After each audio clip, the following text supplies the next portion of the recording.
In this video, I'll be showing you how to create vertical line text in Adobe Illustrator.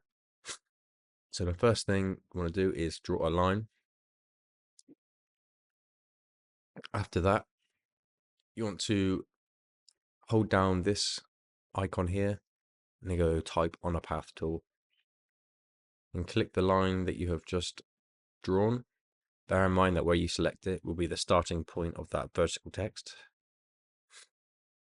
And there, as we can see, it's still not vertical. It's going vertically, but you cannot read it vertically. So to change this, what we do is go to type in the Windows panel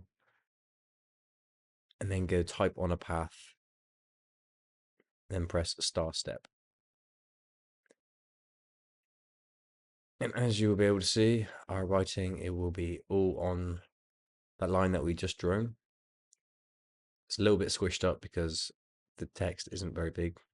But yeah, that's how you do that, guys. I hope this video helped. Speak to you soon.